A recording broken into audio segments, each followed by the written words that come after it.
So up next is Andrea and Tiffany to talk about 2006-2005 dates last UJCC mission trip. Somebody help her out.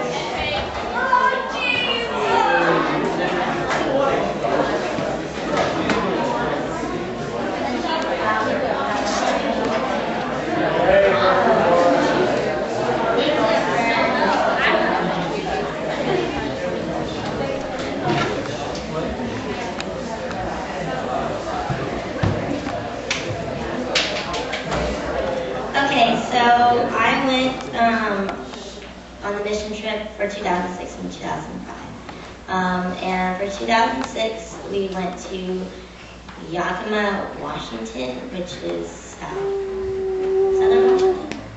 Yeah, okay. So, I don't really remember. But I'm supposed to talk about how the mission trip relates to the hike. And for a while, I couldn't think of anything because this mission trip was a lot easier than the first one in most aspects. So it wasn't as challenging as the first one. But then, with the help of Allison, we came up, she came up, with that when you go on a mission trip, you really can't just do it halfway because you can't go home, you can't stop in the middle of something. Like if you're at home and you can just do it for one day and you don't have to go the rest of the week. So it's really an all or nothing kind of a thing. So if you go, you have to give it 100%. You really can't give it anything less than 100%. And the same thing with the hike, you can't just go halfway and say, I want to go back. So, and then the same thing with Jesus and how when he came, he really couldn't just say, well, I'll stop when I'm 22 and that's it, and they can just, do it on their own, and he went all the way till he died. So that's how it relates to the hike and to Jesus.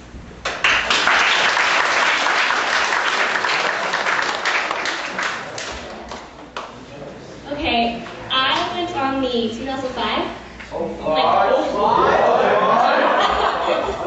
2005 mission trip, and I'm not really an overachiever. I wrote this for church, so don't think I just typed stuff and brought it here because I'm not really that nerd. But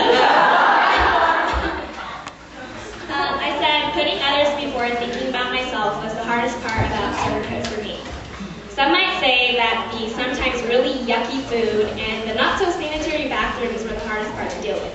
Don't get me wrong, eating sometimes really yucky food and sharing 2 bathrooms with 30 other girls is not my idea of fun. But it wasn't the most challenging thing. In a way, I know it sounds selfish for me to say that it was hard for me not to think about my sacrifices when I was supposed to be giving to others.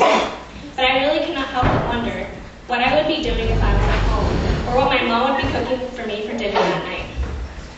After being at the youth work site and working on a house for an older woman named Rose that had just recently lost her husband and her son, I thought about the sacrifices that she had made and what she was going through. What I was going through was nothing compared to what she was going through. Then I started to think. I thought about the sacrifices that God made for me. For God so loved the world, he gave his one and only Son, so that everyone who believes in him will not perish but have eternal life. John 3:16. God was willing to give the life of his only Son for us. God was selfless. Realizing what God and Rose had experienced made it easier for me to forget about myself and start worrying about others. If God was willing to sacrifice his Son, I should be willing to sacrifice my yummy food for a week and my legs for the hike.